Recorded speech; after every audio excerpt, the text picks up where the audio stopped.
अस्सलाम वालेकुम स्टूडेंट्स। मेरा नाम है मोहम्मद हुसैन और आप देख रहे हैं मेरे यूट्यूब चैनल इंटेलेक्चुअल प्रोग्रामिंग। आज की वीडियो बेस्ड है सी लैंग्वेज में डेटा टाइप्स के बारे में।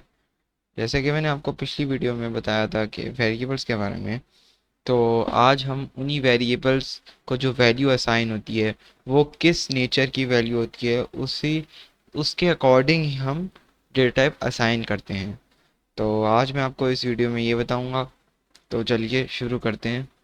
देखें, सबसे पहले जैसे मैंने आपको कल बताया था, पिछली वीडियो में बताया था कि वेरिएबल्स हम असाइन करते हैं और उसके रूल्स बताए थे। तो वेरिएबल हम यहाँ पर एक असाइन करते थे नम, स्मॉल में लिख देते नम इज इक्वल्स टू, यहाँ पर लिख देते हैं 67 और सेमी कॉलन। जैसे मैंने कहा स्टेटमेंट है तो स्टेटमेंट के एंड में सेमी कॉलन जो कि कहते हैं, जो कि स्टेटमेंट टर्मिनेटर होता है, वो लगाना ज़रूरी होता है। अब हमने यहाँ पर एक वैल्यू असाइन किया 67। अब 67 एक न्यूमेरिक वैल्यू है, तो हम यहाँ पर हमारे पास जो डेटा टाइप आएगी वो आएगी इंटीजर। ठीक है। अब ये तो हमने असाइन कर दी। अब आप ये देखें कि अगर हमें यहाँ पर प्रिंट करवाना है प्रिंट एफ, हमें यहाँ पर अगर 67 प्रिंट करना है तो हम तो यहाँ पर डायरेक्ट ये भी लिख सकते हैं, जैसे कि हमने यहाँ पर लिख दिया ये। अब अगर हम यहाँ पर F9 और F10 करेंगे तो हमारे पास 67 प्रिंट होके आ रहा है ये।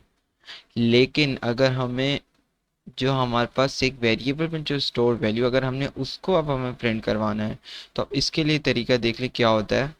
इसके लिए तरीका ये होता है कि आपको यहाँ पर ये करना होगा कि आपको यहाँ पर परसेंटेज, डबल कोटेशन के अंदर आपने यहाँ पर लिखूंगा परसेंटेज डी।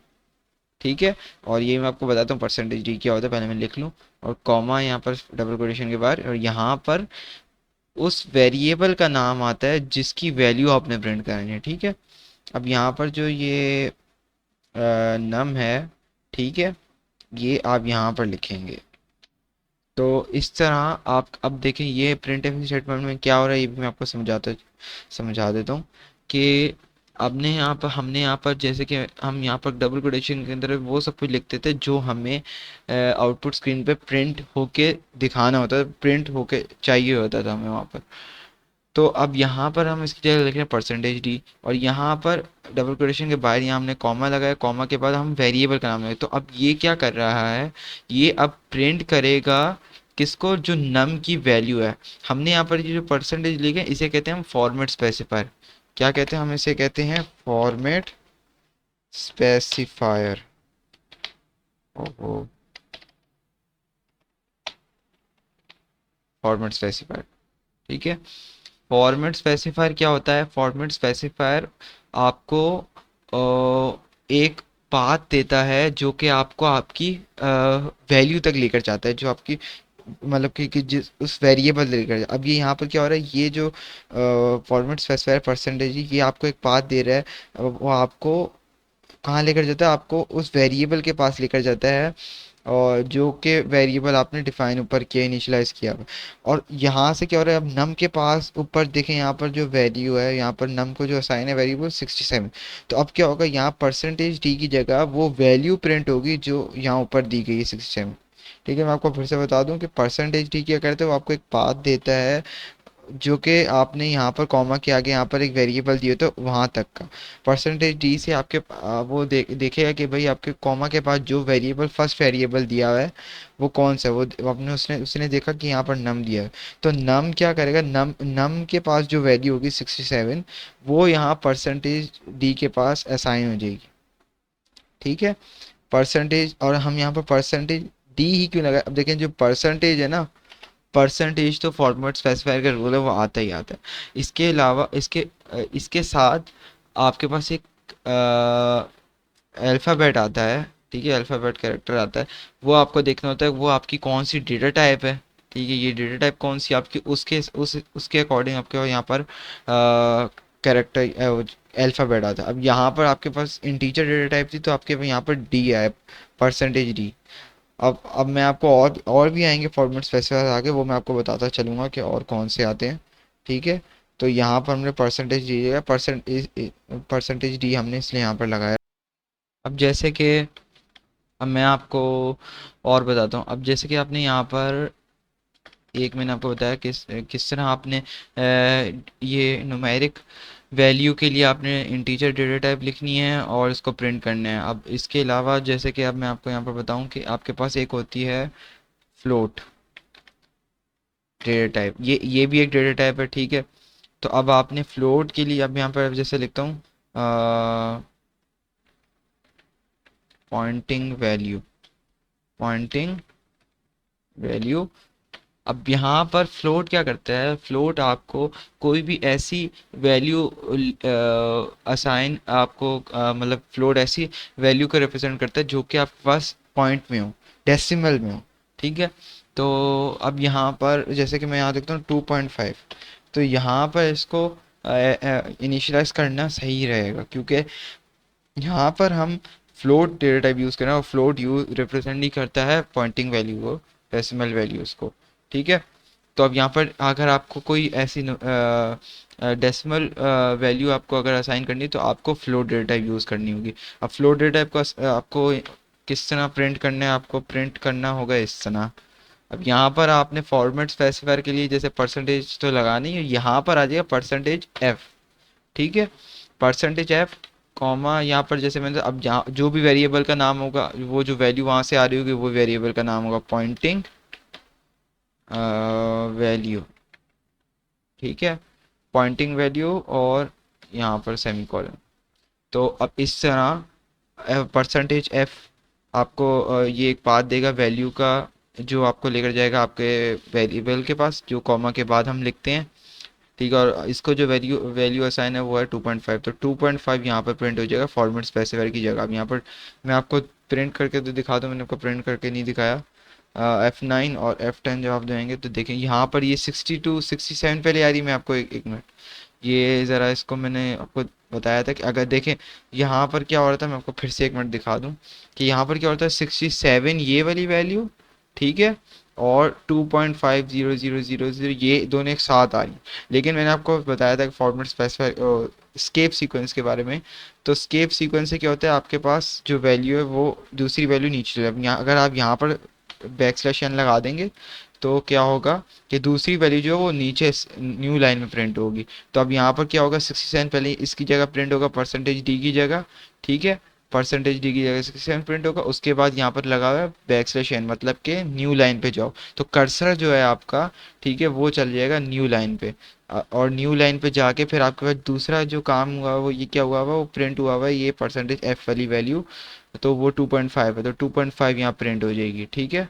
2.5 यहाँ प्रिंट होगी। अब मैं आपको ये रन करके दिखाता हूँ, कंपाइल किया रन किया तो देखें 67 आ गया। उसके बाद 67 के बाद यहाँ पर मैंने बैक सेशन लिखा था इसलिए न्यू लाइन पे चला गया आप कर्सर, और वहाँ जाके कर्सर ने 2.5000 अब ये आप सोच रहे हैं कि यहाँ पर ये 0000 क्यों आ रहा है, तो वो मैं आपको बताता हूँ वो किस लिए आ रहा है।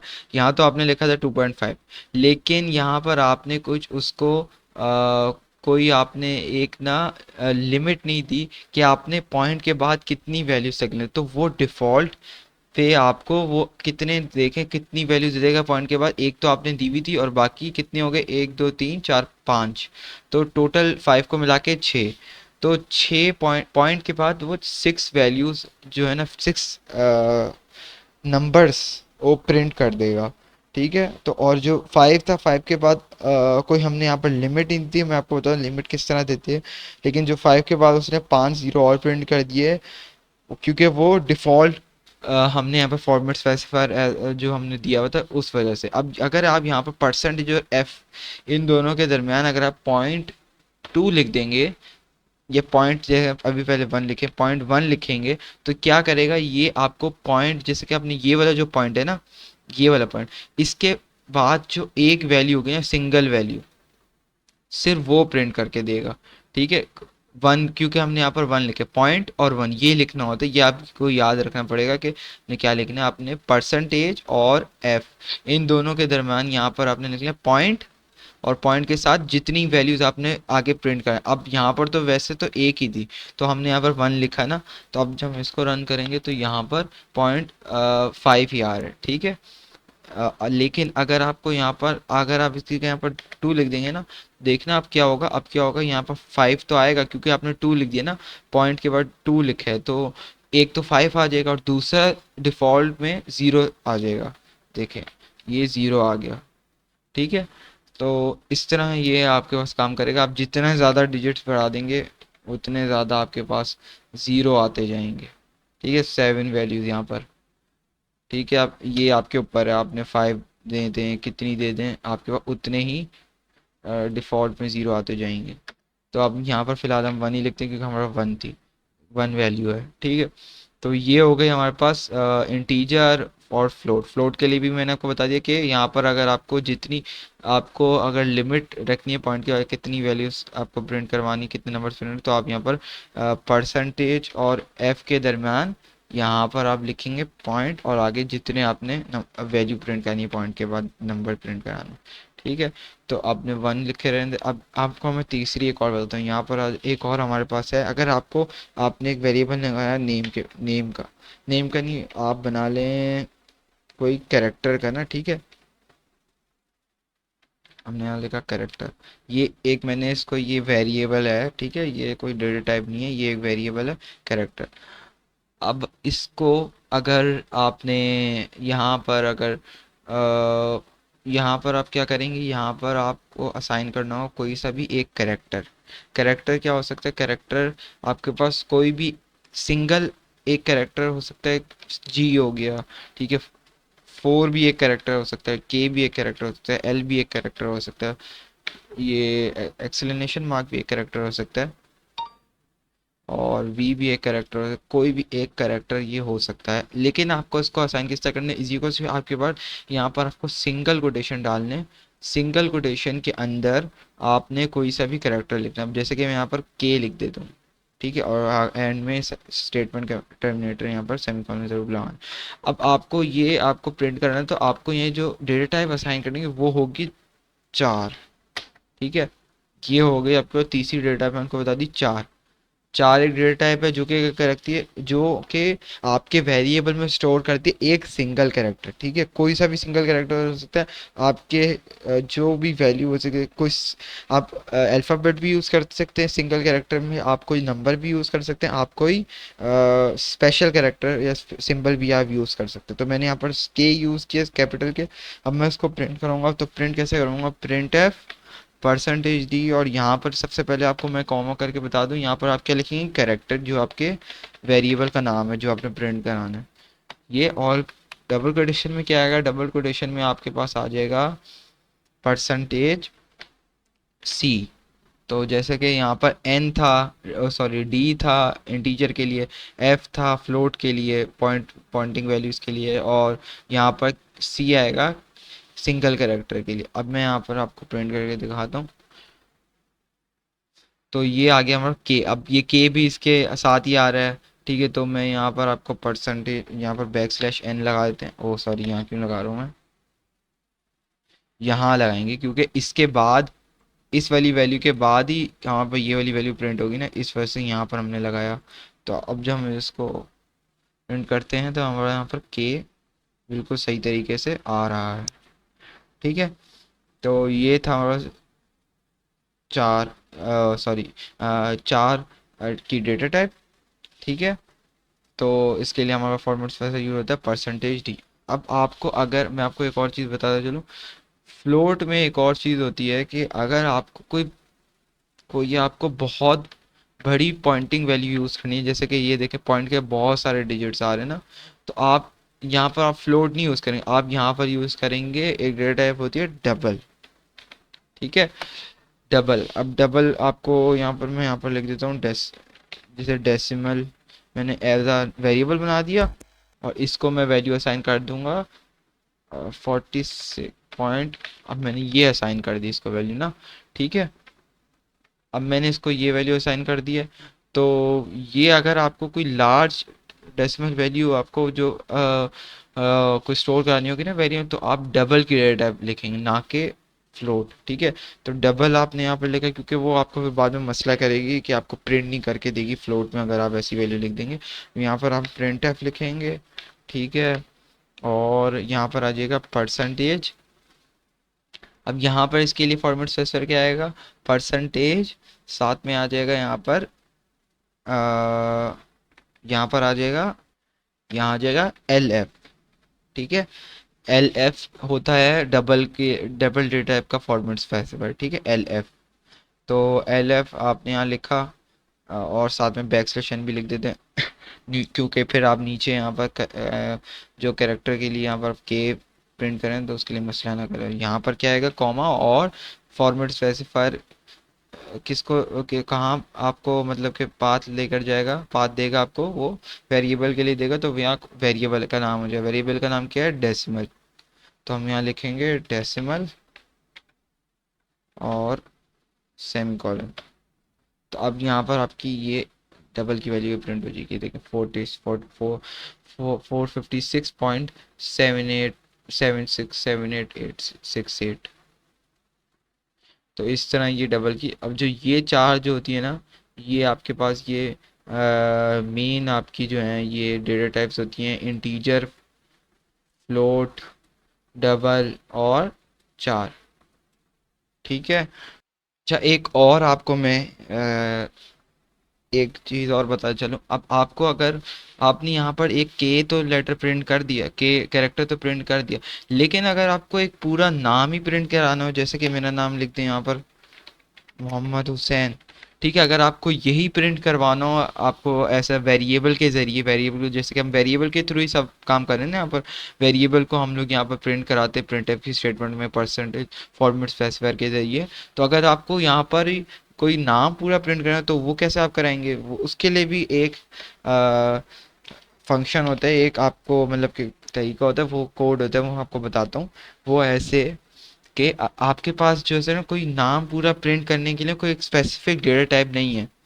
ठीक है, आपके पास पूरा नाम प्रिंट करने के लिए कोई डेटा टाइप नहीं है, लेकिन आप चार से ही आप इसका काम ले सकते हैं। ठीक है, अब चार से कैसे, आपको पास जैसे कि आपके पास ये जैसे मैंने आपको बताया ये हुसैन, जैसे मैंने लिखा ये क्या है, ये एक पूरा नाम है ना, तो इसे हम स्ट्रिंग कहेंगे।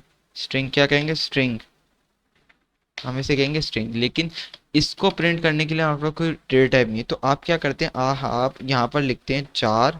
ठीक है, और यहाँ पर आपने फॉर एग्जांपल मैं नेम प्रिंट करना चाह रहा हूँ, तो मैं यहाँ पर लिखूँगा नेम, और यहाँ पर मैं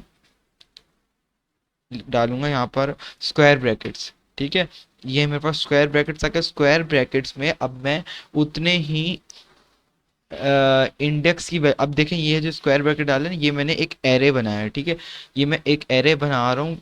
अब एरे जो है ना वो आपको आगे वीडियोस में आपको मिल जाएगी एरे की वीडियो, लेकिन अभी फ़िलहाल आप समझ लें कि यहाँ पर मैं स्क्वायर ब्रैकेट्स डाल रहा हूँ। ठीक है, स्क्वायर ब्रैकेट्स में मैं इंडेक्स वैल्यू लिखूँगा, क्या लिखूँगा, इंडेक्स वैल्यू लिखूँगा। वो इंडेक्स वैल्यू क्या होती है, आपके जितने भी नाम के, जैसे मेरा हुसैन है, हुसैन के साथ मतलब के कैरेक्टर्स हैं, टोटल 7 कैरेक्टर्स हैं।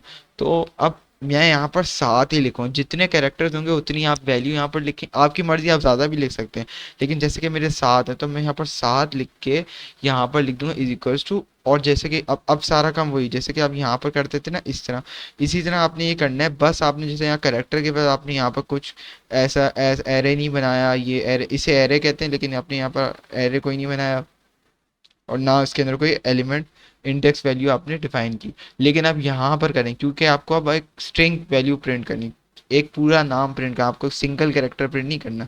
ठीक है, तो अब यहाँ पर एक एरे बनाएंगे, इज इक्वल टू डालेंगे, और अब यहाँ पर क्या करते हैं, सिंगल कोटेशन डाल देते हैं कैरेक्टर के लिए। ठीक है, आपको सिंगल कैरेक्टर प्रिंट करने के लिए, लेकिन अब यहाँ पर डालेंगे डबल कोटेशन। डबल कोटेशन के अंदर आप मैं लिख दूंगा हुसैन, हुसैन और वही सेमीकोलन। ठीक है, अब ये हो गया इनिशियलाइजेशन किसकी, एक स्ट्रिंग की। इसे हम क्या कहेंगे, एक स्ट्रिंग। हुसैन एक क्या है, स्ट्रिंग। मल्टीपल कैरेक्टर्स होते हैं तो उसको हम स्ट्रिंग कहते हैं। ठीक है, तो अब ये जो हमारे पास आ गया, हमने इनिशियलाइज कर दी एक पूरे नाम के लिए, स्ट्रिंग के लिए हमने इनिशियलाइजेशन कर दी। अब हमने इसको प्रिंट करना है, तो प्रिंट क्या करेंगे, प्रिंट अब जैसे कि यहाँ पर तो ये तो पूरा सेम होगा। अब यहाँ पर क्या आएगा, यहाँ पर आएगा नेम। ठीक है, यहाँ पर आएगा नेम। आप यहाँ पर आप ये नहीं लिखें, जैसे कि आप जैसे कि आपने यहाँ क्या किया था, यहाँ पर आपने वही चीज़ पूरी लिखी थी जो कि आपने वेरिएबल का नाम लिखा था। ठीक है, अब यहाँ पर आप इसको छोड़ देंगे। कि ये चीज़ जो थी ये आपको सिर्फ इनिशियलाइजेशन में लेती थी, जो कि आपको डिफाइन करी थी आपने, कितने आपके कैरेक्टर्स आपने यहाँ डिफाइन करने हैं, मतलब कि कितने आपने यहाँ पर इनिशियलाइज करने हैं कैरेक्टर, ये चीज़ डिफाइन कर रही थी। लेकिन अब यहाँ पर आपने प्रिंट करते हुए हम यहाँ पर सिर्फ नेम को लिखेंगे, सिर्फ आप वेरिएबल का नाम जो था नेम है वो लिखेंगे, ठीक है। यहाँ नेम लिखेंगे और स्टेटमेंट टर्मिनेटर सेमीकोलन आ गया। और यहाँ क्या आएगा, यहाँ पर आएगा वही फॉर्मेट स्पेसिफायर। फॉर्मेट स्पेसिफायर आप कौन सा यूज, फॉर्मेट स्पेसिफायर अब जो ये वाला था ये सिंगल कैरेक्टर के लिए था, ठीक है, ये 4 डेटा टाइप के लिए था, है तो ये भी 4 डेटा टाइप, लेकिन ये क्या है, ये एक स्ट्रिंग बन गया है क्योंकि हमने यहाँ पर एक एरे बना दिए, इसे हम एरे कहते हैं। और उसके अंदर हमने इंडेक्स वैल्यू दे दिए इसको, जो यहाँ पर आप एक नंबर की वैल्यू देते हैं, ठीक है, एक न्यूमेरिक वैल्यू देते हैं, वो उसे कहते हैं एक इंडेक्स वैल्यू, वो दे दिए। तो अब ये बन गई एक स्ट्रिंग की वैल्यू के लिए आपने ये इनिशियलाइजेशन कर दिए। तो अब यहाँ पर आप परसेंटेज सी नहीं परसेंटेज एस लिखेंगे, एस रिप्रेजेंट करता है स्ट्रिंग के लिए, स्ट्रिंग के लिए फॉर्मेट स्पेसिफायर है परसेंटेज एस। ऑल्दो यहाँ पर तो वैसे कोई स्ट्रिंग के लिए कोई डेटा टाइप तो है नहीं, हम 4 से ही काम चलाते हैं, लेकिन फॉर्मेट स्पेसिफायर हम उसके लिए चेंज है, डिफरेंट है। परसेंटेज सी हम यहाँ नहीं यूज़ करेंगे, परसेंटेज एस यूज़ करेंगे, ठीक है। तो यहाँ पर अब मैं एक बैक स्लेशन लगा देता हूँ क्योंकि अब मैंने यहाँ पर इसके नीचे ये वाली वैल्यू भी प्रिंट होगी। अगर आप बैक स्लेशन यहाँ नहीं लगाएंगे तो परसेंटेज की जगह जैसे कि के प्रिंट होगा, तो के साथ ही यहाँ पर आ गई हुसैन भी प्रिंट हो जाएगा, इसलिए यहाँ पर बैक स्लेशन लगा दिया ताकि हुसैन जो है वो नीचे लाइन में प्रिंट हो, ठीक है। तो अब यहाँ पर मैं अब यहाँ पर मैंने क्या गलती कर दी है, यहाँ पर मैंने जो गलती कर दी है, अब यहाँ पर जो गलती मैंने की है वो गलती मैंने ये की है कि अब देखें ये जो यहाँ पर हम मैंने हुसैन यहाँ पर डिफाइन किया है ना, ठीक है, तो ये कितने कैरेक्टर्स हैं, HUSSAI, ये 7 कैरेक्टर्स हैं, ठीक है।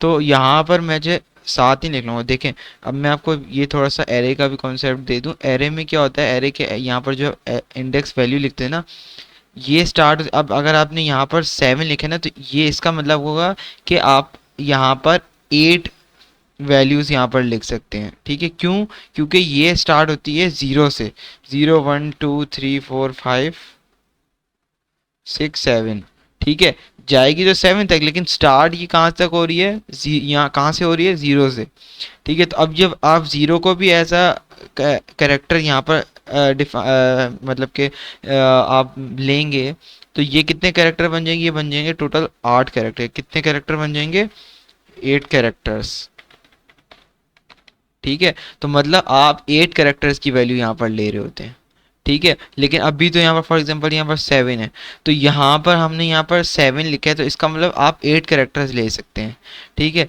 लेकिन यहाँ क्या हो रहा है, यहाँ पर ये हो रहा है कि अब मैं आपको एक और चीज़ बताऊं कि जब आप यहाँ पर as a string character string को इनिशियलाइजेशन करते हैं ना, तो यहाँ पर आपके पास जो होता है ना, आपको यहाँ पर आपके जो जितने आपने कैरेक्टर यहाँ डिफाइन उससे थोड़ी ज़्यादा वैल्यू यहाँ पर आपको डिफाइन करनी होती। क्यों, क्योंकि यहाँ पर एक नल टर्मिनेटर भी होते हैं, जो कि फॉर नल टर्मिनेटर क्या होता है, नल टर्मिनेटर एक ज़ीरो वैल्यू होती है, ठीक है, जो कि हमें यहाँ पर शो नहीं होगी, हम यहाँ लिख भी नहीं रहे, लेकिन कंपाइलर के पास जा रही होती है ये वैल्यू, जो कंपाइलर को बताती है कि ना आपका जो ये जो स्ट्रिंग वैल्यू ये एंड हो गई है, मतलब एन पर ये स्ट्रिंग वैल्यू एंड हो गई है।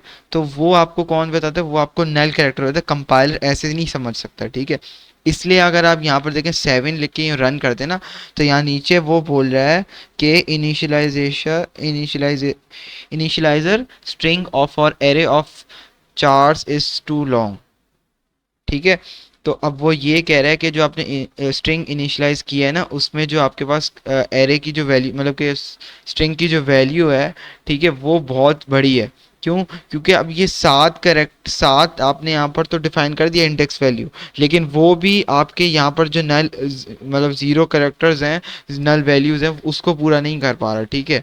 इसका मतलब ये हुआ कि ये तो 7 हो गए, ठीक है, और ये 7 है, ठीक है। लेकिन यहाँ पर हमने इंडेक्स वैल्यू कितनी दी है, यहाँ पर 7 दी, तो इस यहाँ पर टोटल हमारे कितने कैरेक्टर्स बन जाएंगे, हमारे पास बन जाएंगे यहाँ पर कैरेक्टर 8, ठीक है।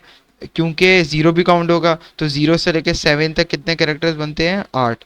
तो हम मतलब कि यहाँ पर 8 वैल्यूज़ तो आ गई, ये हो गई 8, लेकिन यहाँ पर एक और वैल्यू आ रही है, क्यों, इसलिए तो वो हमें कह रहा है। देखिए अगर हम यहाँ पर लिखते हैं, ये देखें, ये मैं सबको हटाता हूँ, यहाँ पर मैं 8 लिख देता हूँ।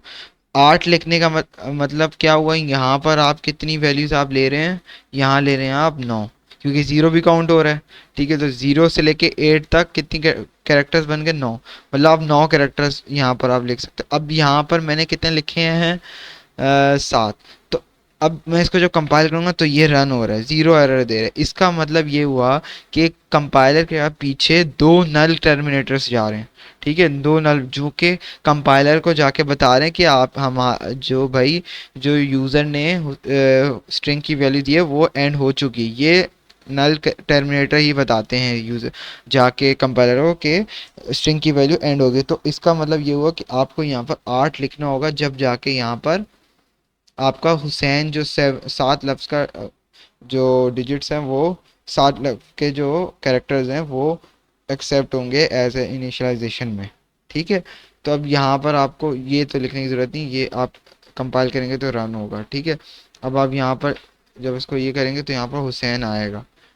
तो ये थोड़ा कॉम्प्लिकेटेड है, लेकिन आपको एरे में जब आप आएंगे ना तो एरे में आपको और ज़्यादा अच्छी तरीके से समझ आएगा। अभी आप ये याद रख लें कि आपके पास अगर जैसे कि आप यहाँ पर, वैसे तो मैं जो आपका मतलब कि मैंने जिस तरह आपको बताया कि जो वैल्यूज़ होती हैं वो ज़ीरो से काउंट, कैरेक्टर ज़ीरो से काउंट होते हैं। तो यहाँ देखेंगे, अगर आप यहाँ पर आएंगे तो ज़ीरो के लिए हो गया, हुसैन के लिए हो गया, एक मिनट, हुसैन के लिए हो गया ज़ीरो। ठीक है, और सॉरी एच के लिए हो गया ज़ीरो, कैरेक्टर पे वैल्यू आ गई एच। ठीक है, अब वन पे कौन सी वैल्यू आ जाएगी, यू, फिर टू पे एस, थ्री पे एस, ए पे फोर, फोर पे ए, फाइव पे आई, और सिक्स पे क्या हो जाएगा, एन। तो आपको वैसे देखा जाए तो यहाँ पर आपको 6 लिखना चाहिए, क्योंकि आप 0 से लेके 6 तक कितनी वैल्यूज़ बनती हैं, ये बनती हैं 7 वैल्यूज़, और यहाँ पर कितनी आपने वैल्यूज़ लिखी हैं, 7। लेकिन ये जो है लेकिन ये जो है ये यहाँ पर रन नहीं करेगा, क्यों, क्योंकि वो आपको यही कहेगा कि आपके जो ये आपका जो स्ट्रिंग है बहुत लॉन्ग है। देखिए 6 लिखता हूँ तो वो कहता है स्ट्रिंग की वैल्यू जो है बहुत लॉन्ग है। तो आपको यहाँ पर वैसे तो 6 लिखने चाहिए, क्योंकि यहाँ पर 7 कैरेक्टर्स हैं, और इंडेक्स की वैल्यू 0 से स्टार्ट होती है, 0 से 6 तक 7 ही कैरेक्टर होते हैं, तो आपको 6 लिख। लेकिन आप यहाँ पर जैसे कि अब आप 7 लिख के देखेंगे तो आपको पता चल जाएगा यहाँ भी ये एक्सेप्टेबल नहीं है। तो आप यहाँ पर 8 लिखेंगे तो अब ये एक्सेप्टेबल है।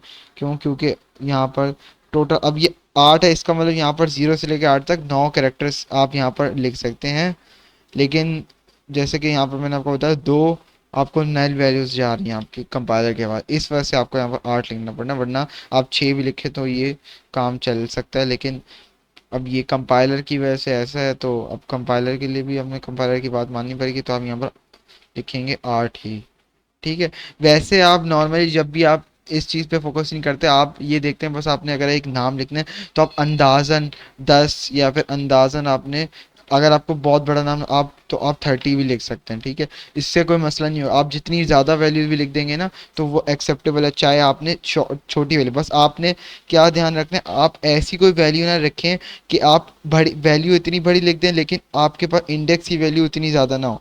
लेकिन ये आप कर सकते हैं कि इंडेक्स की वैल्यू आप जितनी बड़ी लिख दें लिख दें, और अगर आपके पास जो आपकी वैल्यू है स्ट्रिंग की वैल्यू वो छोटी है तो उससे भी काम चल जाएगा, इसमें कोई मसला नहीं। बस ये ध्यान में रखना है कि इंडेक्स की वैल्यू छोटी ना हो, और जो स्ट्रिंग की वैल्यू वो बड़ी ना हो जाए, और इंडेक्स की वैल्यू बड़ी हो जाए स्ट्रिंग की वैल्यू छोटी हो जाए तो काम चल जाएगा, उससे कोई मसला नहीं। जैसे कि मैंने यहाँ 30 लिखा है तो इसका मतलब यहाँ पर आपके पास 31 कैरेक्टर्स लिखने की आपके पास चॉइस है, लेकिन आपने यहाँ पर सिर्फ 7 कैरेक्टर्स लिखे, तो ये काम चल जाएगा इससे भी। ठीक है, ये रन हो रहा है हुसैन। ठीक है, तो आपने ये ध्यान में रखना है। आप वैसे तो आप ना, आप अगर आप सेफ हैंड रखने के लिए, सेफ साइड के लिए आप यहाँ पर 20 लिख दें, 25 लिख दें, आपकी मर्ज़ी है। ठीक है, तो यहाँ पर अभी मैं वैसे 10 लिख रहा हूँ। ठीक है, तो यहाँ पर ये एक्सेप्टेबल है। तो इस तरह आप जो है परसेंटेज एस फॉर्मेट स्पेसिफायर से, और 4 में आप यूँ इनिशियलाइजेशन करके एक स्ट्रिंग को आप प्रिंट करवा सकते हैं। ठीक है, तो ये जो है ये मेन आपके पास ये जो डेटा टाइप्स हैं, इंटीजर, फ्लोट, डबल, चार और स्ट्रिंग। आप इसको स्ट्रिंग ही कहें, जब आप एरे यहाँ पर यूज़ करें तो ये एज अ स्ट्रिंग बन रहे हैं। ठीक है, तो यही जो है ये नॉर्मली आपकी सी लैंग्वेज में ज़्यादातर यूज़ होती हैं, और तो इतनी कोई नहीं, आप इन्हीं से ज़्यादातर काम करते हैं। ठीक है, तो अगर आप को और अगर आपको डेटा टाइप्स कोई ऐसा वैसे होता तो नहीं, अगर आपको और कोई यूज़ करनी है तो वो आप जितना आप सीख जाएंगे तो आप उसमें अगर कहीं सर्च करेंगे तो आपको और डेटा टाइप्स भी मिल जाएंगी। तो वो भी आपके लिए जो यूज़ करना आसान ही होगा, अगर आप गूगल वगैरह पर सर्च करके देख लेना। लेकिन मैं आपको ये बता रहा हूँ कि कॉमन जो यूज़ होती है वो यही पांच यूज़ होती है, मतलब चार होती हैं, पांचवी तो इसकी ये मॉडिफाइड फॉर्म में हम लिख देते हैं चार को। ठीक है, तो ये थी हमारे पास डेटा टाइप्स जो मैंने आपको इस वीडियो में बताया। ठीक है, तो अब मुलाकात हुई थी आपसे नेक्स्ट वीडियो में। अल्लाह हाफ़िज़।